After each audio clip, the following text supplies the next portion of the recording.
નમસ્કાર, આપ જોઈ રહ્યા છો ન્યૂઝ 18 ગુજરાતી. હું છું સિદ્ધાર્થ ધોળકિયા. આકરી ગરમીમાં શેકાવા તૈયાર રહેજો. ગરમીને લઈને હવામાન વિભાગે કરી છે આગાહી. અપર એર સાયક્લોનિક સર્ક્યુલેશન સક્રિય થતા તાપમાનનો પારો વધશે, જેના કારણે કાળઝાળ ગરમી પણ પડશે. 4 થી 6 માર્ચમાં ગરમ અને ભેજવાળા પવન ફૂંકાશે. ઉત્તર પશ્ચિમથી ઉત્તર તરફના પવન ફૂંકાશે. અમદાવાદમાં મહત્તમ તાપમાન 37 ડિગ્રી નોંધાઈ શકે. 9 मार्च तक इसमें मौसम आमतौर पर शुष्क रहने का पूर्वानुमान है और जो लघुत्तम तापमान है इसमें कोई बड़ा बदलाव नहीं रहेगा. जो उच्चतम तापमान है इसमें अगले 48 घंटा तक 2 से 3 डिग्री सेंटीग्रेड राइज रहेगा, बढ़ोत्तर रहेगा. 2 दिन के बाद 48 घंटा के बाद फिर टेम्परेचर एनएलसी रहेगा, कोई बड़ा बदलाव नहीं रहेगा. और हॉट एंड ह्यूमिड कंडीशन के लिए आज पूर्वानुमान दिया गया है. हमारा गुजरात को जो तटीय क्षेत्र है डे 2 से लेकर डे 5 तक, इसमें हमारा डे 4 तक, डे 2 से डे 4 तक हमारा हॉट एंड ह्यूमिड कंडीशन का पूर्वानुमान दिया गया है. उत्तर पश्चिम से उत्तर दिशा से पवन चलने का पूर्वानुमान है और जो स्पीड रहेगा 15 से 20 नॉट.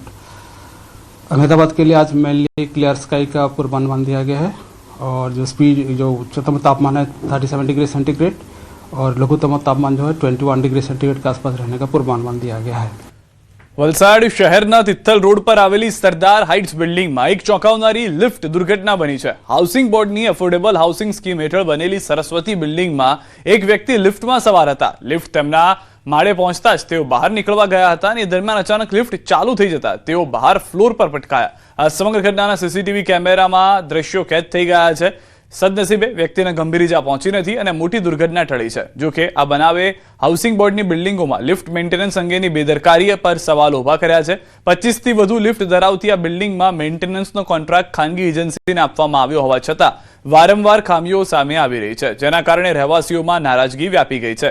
સદનસીબે જે વ્યક્તિ છે તેઓ ગંભીર રીતે ઇજાગ્રસ્ત નથી થયા. વધુ માહિતી ન્યૂઝ 18 સંવાદદાતા ભરત પાસેથી મેળવીશું. ભરત, ખૂબ જ ચોંકાવનારા સીસીટીવી દ્રશ્યો છે જે જોવા મળી રહ્યા છે. શું અપડેટ છે સમગ્ર ઘટનાને લઈને? જી બિલકુલ સિદ્ધાર્થ, જે દ્રશ્યમાં પણ જોઈ શકાય છે કે ખૂબ જ ચોંકાવનારા અને આ ગંભીર ઘટના બની છે, જ્યાં સરદાર હાઇટ્સમાં લાગેલી આ લિફ્ટ અચાનક ચાલુ થઈ ગઈ હતી અને વ્યક્તિનો જીવ જોખમમાં મુકાયો હતો. જોકે અત્યારે વત્સલ પંચાલ નામના આ વ્યક્તિ છે એ સહી સલામત છે, તેમને મોટી ઈજા નથી થઈ. પરંતુ આ ઘટના બાદ છે હવે આ હાઈરાઇઝ બિલ્ડિંગોની અંદર ચાલતા લિફ્ટોના મેન્ટેનન્સ અંગે સવાલ કે આ જે હાઈરાઇઝ બિલ્ડિંગો છે એફોર્ડેબલ હાઉસિંગ સ્કીમ હેઠળ સરકારના હાઉસિંગ બોર્ડ દ્વારા બનાવવામાં આવી હતી અને આ સોસાયટીની અંદર અનેક છે હાઈરાઇઝ બિલ્ડિંગો છે જેમાં 25 થી વધુ લિફ્ટો કાર્યરત છે, જેનો જે કોન્ટ્રાક્ટ છે એન્યુઅલ મેન્ટેનન્સનો કોન્ટ્રાક્ટ એક લિફ્ટ એજન્સીને સોંપવામાં આવ્યો છે. પરંતુ છેલ્લા કેટલાક સમયથી આમાં લિફ્ટ મેન્ટેનન્સમાં બેદરકારી થઈ રહી હોવાના આ ઘટના છે એ ચાડી થઈ રહી છે અને આ બનાવ બાદ અત્યારે લોકોમાં રોષ છે. ઘટના બાદ અત્યારે તાત્કાલિક છે જે આ બિલ્ડિંગોની હાઈરાઇઝ બિલ્ડિંગોમાં ચાલતી આ લિફ્ટો છે આ સરદાર હાઇટ્સમાં એ લિફ્ટોને તાત્કાલિક બંધ કરી દેવામાં આવી છે અને તેમની સલામતીની એ તપાસ કરવામાં આવી રહી છે. પરંતુ જે રીતે ઘટના બાદ અત્યારે લોકોમાં રોષ જોવા મળી રહ્યો છે અને લિફ્ટમાં નું રેગ્યુલર મેન્ટેનન્સ થાય જેથી આવી દુર્ઘટના ફરી વખત ન સર્જાય તેવી લોકો માંગ કરી રહ્યા છે. જી આભાર ભરત સમગ્ર માહિતી બદલ. તો હાલમાં સમગ્ર ઘટનાને લઈને લોકોમાં રોષ છે. સ્વાભાવિક રીતે થોડો ડરનો માહોલ પણ જોવા મળી રહ્યો છે. કચ્છના ભુજમાં બાળકના અપહરણનો પ્રયાસ. શેરીમાંથી લલચાવી બાઇક પર બેસાડ્યો. શંકા જતા બાળકે વિરોધ કર્યો. 2 અજાણ્યા યુવાનો સ્થળ પરથી ફરાર થયા. અપહરણના પ્રયાસની ઘટનાના સીસીટીવી પણ જોવા મળી રહ્યા છે. દ્રશ્યોમાં આપ પણ જોઈ રહ્યા છો તે પ્રમાણેની ઘટના છે. શંકા જતા બાળકે વિરોધ કર્યો હતો અને ત્યારબાદ અન્ય 2 શખ્સો છે જે અજાણ્યા યુવાનો છે સ્થળ પરથી ફરાર થતા પણ નજરે પડી રહ્યા છે. બાળકના અપહરણનો આ પ્રયાસ હતો તેવી હાલમાં સીસીટીવી પરથી જાણકારી મળી રહી છે. સુરતમાં માનવ તસ્કરીનો પર્દાફાશ થયો છે. 14 વર્ષની સગીરાને કામની લાલચ આપી તેનો સોદો કરાયાનો ખુલાસો થયો છે. પ્રાથમિક તપાસ મુજબ સગીરાનો પ્રથમ સોદો 50,000 રૂપિયામાં શોએબ સાથે કરાયો, પરંતુ તે નિષ્ફળ જતા તેને સોલાપુર લઈ જવાઈ હતી. ત્યાં એક હિન્દુ યુવક સાથે 2 લાખ રૂપિયામાં લગ્ન કરી દેવાયા હતા. સોલાપુરમાં સગીરાને 3 મહિના સુધી શારીરિક અને માનસિક અત્યાચાર સહન કરવો પડ્યો. જોકે સગીરાની દયનીય સ્થિતિ જોઈ યુવકની બહેને માનવતા દાખવી અને સગીરાને તેની માતા સાથે વાત કરાવી હતી. માતા સાથે વાત થતાં જ યુવક ગભરાઈ ગયો અને સગીરાને પરત મોકલી હતી. સુરત પરત ફર્યા બાદ સગીરાએ આપવીતી પરિવારને જણાવતા ગુનો નોંધાયો. પોલીસે અગાઉ નુરી શેખ અને તેના પતિ વસીમ શેખની ધરપકડ કરી હતી. હવે 5 મહિનાથી ફરાર રહેલા મુખ્ય આરોપી ફરજાન અને તેને આશરો આપનાર તેના દિયર આરિફ યુનુસ શાહની પણ ધરપકડ કરી છે. જૂનાગઢથી સમાચાર. ચોરવાડ હાઈવે પર મહિલાનો હોબાળો. માનસિક અસ્વસ્થ મહિલાએ હંગામો કર્યો. રસ્તા પર આવતા વાહનોને રોક્યા. સ્કૂટર પર સવાર મહિલાઓને ધક્કો મારી દીધો. ચોરવાડ પોલીસે મહિલાનો કબજો મેળવી લીધો છે. પોલીસ સ્ટેશન લઈ જવાઈ છે. ઘટનાનો વિડીયો સોશિયલ મીડિયામાં વાયરલ થયો છે. પોલીસે મહિલાને સહી સલામત પરિવારને સોંપી હોવાની પણ જાણકારી મળી રહી છે.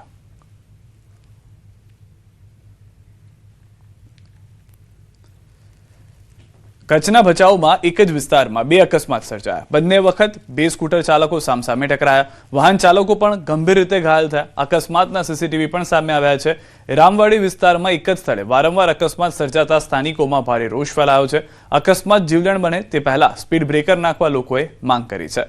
વારંવાર આ ઘટના બનતી હોય છે કારણ કે બંને તરફથી જે વાહન ચાલકો આવી રહ્યા છે તેનું ધ્યાન નથી રહેતું.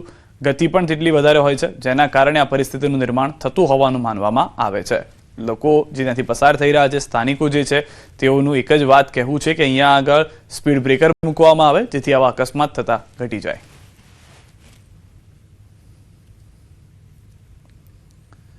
નવસારીથી સમાચાર. ચીખલીમાં અસામાજિક તત્વો બન્યા છે બેફામ. નજીવી બાબતે સમગ્ર વિસ્તારમાં આતંક મચાવ્યો છે. ટેમ્પા ચાલક પર કેટલાક શખ્સોએ કર્યો હુમલો. ટેમ્પા ચાલક પર લાકડી વડે હુમલો કરવામાં આવ્યો. ટેમ્પા સાથે બાઇક અડી જતા થઈ બોલાચાલીએ મારામારીનું સ્વરૂપ ધારણ કરી લીધું.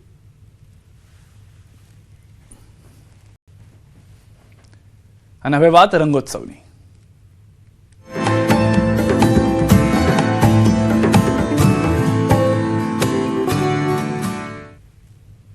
રંગોત્સવને લઈને દ્વારકામાં જામ્યો છે જોરદાર માહોલ. લાખોની સંખ્યામાં ભક્તોનો મહાસાગર દ્વારકામાં ઉમટ્યો છે.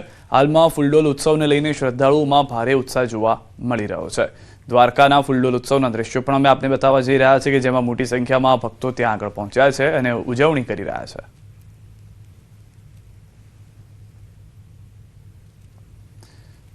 તો હાલમાં દ્રશ્યો આપ જોઈ રહ્યા છો. મોટી સંખ્યામાં લોકો રંગોત્સવને લઈને મજા માણતા જોવા મળી રહ્યા છે. દ્વારકામાં તે પ્રમાણેનું આયોજન પણ કરવામાં આવ્યું છે જેથી ભક્તો પણ આજે ધૂળેટીને લઈને મજા માણી શકે, રંગોત્સવની મજા માણી શકે. ફૂલડોલ ઉત્સવને લઈને શ્રદ્ધાળુઓમાં પણ ઉત્સાહનો માહોલ જોવા મળી રહ્યો છે.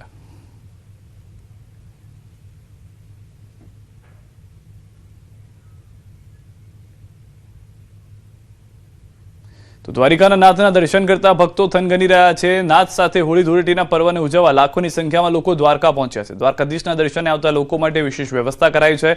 મંદિર પરિસરમાં ભોગ પ્રસાદ માટે કિયોસ્ક મશીન બનાવાયું છે. ભક્તો મંદિર પરિસરમાંથી પ્રસાદ લઈને નીકળી શકે એ માટે વ્યવસ્થા કરાઈ છે. તો વળી ફૂલડોલ ઉત્સવ માટે ભક્તોમાં ખુશી છવાયેલી છે. ઘણા એવા લોકો પણ છે જે ચાલવામાં સક્ષમ નથી છતાં દ્વારકા પહોંચી રહ્યા છે. નાથના દર્શન માટે તેમની એક ઝલક માટે લોકો ભાવ વિભોર બની રહ્યા છે.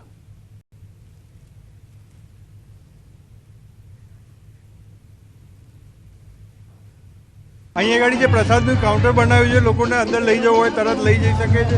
અંદરથી ધારો કે ધરાયેલો પ્રસાદ પણ હોય છે, અહીંયા મળી રહે છે. મંદિર તરફથી ફૂલ સગવડ છે, લોકો આવે છે, ફટાફટ અંદર જઈ શકે છે. પ્રસાદના હિસાબે વાંધો નથી આવતો અહીંયા આગળ અને વ્યવસ્થા જોરદાર જળવાઈ રહી છે અહીંયા. આજે દ્વારકાધીશના દર્શન થઈ ગયા એ જ અમારા માટે બહુ સારું છે. અમે સવારે વહેલા 4 વાગ્યાના નીકળ્યા છીએ, હમણાં પહોંચ્યા ને દર્શન બહુ સરસ થઈ ગયા છે. કાઉન્ટર બહાર મૂકવામાં આવ્યું છે, કેવી સુવિધા મળી રહી છે?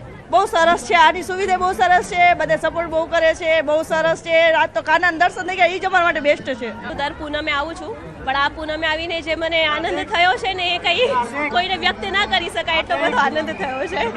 અહીં આ 12મી પૂનમ ભરવા આવ્યો છું. બરોબર, દર પૂનમે હું આવું છું. આ મારી 12મી પૂનમ છે અને કોઈ દિવસ મને કંઈ પણ તકલીફ પડી નથી. અને મને એટલો દ્વારકા ઉપર વિશ્વાસ છે કે હું જે પણ મારા મનની અંદર જે ઈચ્છા વ્યક્ત કરી છે ને એ મારી પૂરી થઈ ગઈ છે. હર કામ એની ઈચ્છાથી પૂરું થઈ ગયું છે. દ્વારકાધીશ મંદિરમાં ફૂલડોલ મહોત્સવ માટે અનેક ભક્તો આવે છે અને ભક્તો પ્રસાદ ઘરે લઈ જઈ છે. માટે પણ વ્યવસ્થા ગોઠવવામાં આવી છે. મંદિર પરિસરની અંદર જ ખાસ કરીને ભોગ પ્રસાદ કાઉન્ટર બનાવવામાં આવ્યું છે. કાઉન્ટરની અંદર પ્રસાદ છે લોકો લઈ જઈ શકે તે પ્રકારની વ્યવસ્થા અહીં ગોઠવવામાં આવી છે, જેથી કરીને કોઈ પણ અગવડ ન પડે અને પ્રસાદ ઘરની બહાર જ આ પ્રકારે મંદિર પરિસરમાં ભક્તો છે તે પ્રસાદ લઈને ઘરે લઈ જઈ શકે તે પ્રકારની વ્યવસ્થા છે તે ગોઠવવામાં આવી છે. કેમેરા પર્સન પ્રકાશ વ્યવહારી સાથે દીપિકા કુમાર, ડિજિટલ ગુજરાત, દ્વારિકા. આ તરફ યાત્રાધામ સાળંગપુર ખાતે પણ ભવ્યાતિ ભવ્ય રંગોના પર્વની ઉજવણી થઈ રહી છે. સાળંગપુર હનુમાનજી મંદિર ખાતે ધૂળેટી પર્વની ઉજવણીને લઈને ભક્તોનું ઘોડાપુર ઉમટી પડ્યું છે. સંતોના સાનિધ્યમાં ભક્તોમાં અનેરો ઉત્સાહ જોવા મળ્યો છે. 51,000 કિલો ઓર્ગેનિક કલર સાથે ધૂળેટી પર્વની ઉજવણી થઈ રહી છે. ભક્તિભાવ સાથે ધૂળેટી પર્વનો ભક્તો આનંદ લઈ રહ્યા છે.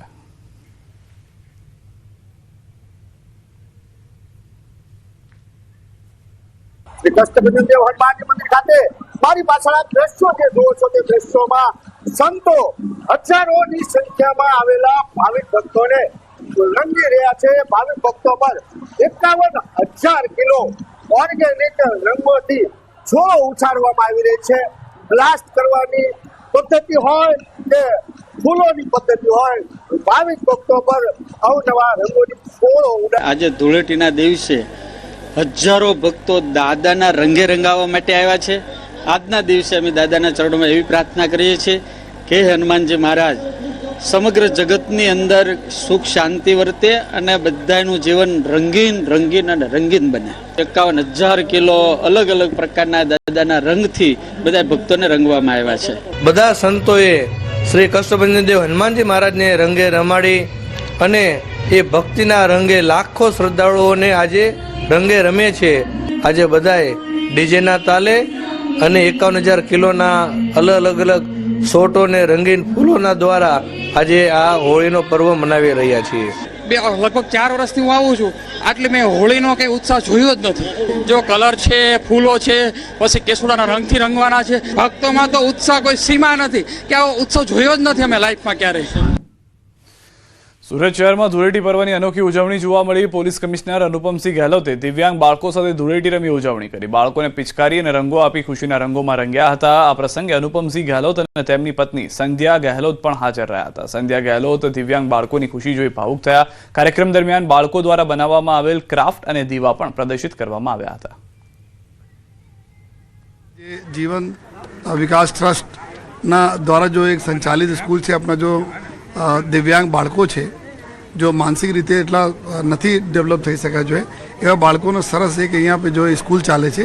तो आज अमारा माननीय डिप्टी सीएम साहेब ना सूचना थी जो है अने आज अमे लोग बधा पुलिस परिवार अहींया आया छे जो है अने एवा बाळको साथे जो होली सेलिब्रेट करवा माटे जो है आ बाळकोने अमे लोग जोया कि एटला सरस एना कुदरत एक टैलेंट आपी छे. बहुत ही भावुक पल था और सबसे पहले तो मैं अब ईश्वर को धन्यवाद देना चाहती हूँ कि कल होली है और होली की शुरुआत मैंने आज इन बच्चों के साथ की है, जो मेरे लिए बहुत ही अच्छा है. और मैं हमेशा जब भी दिव्यांग बच्चों को देखती हूँ, पता नहीं मुझे क्यों होता है, मुझे भी नहीं पता. और मैं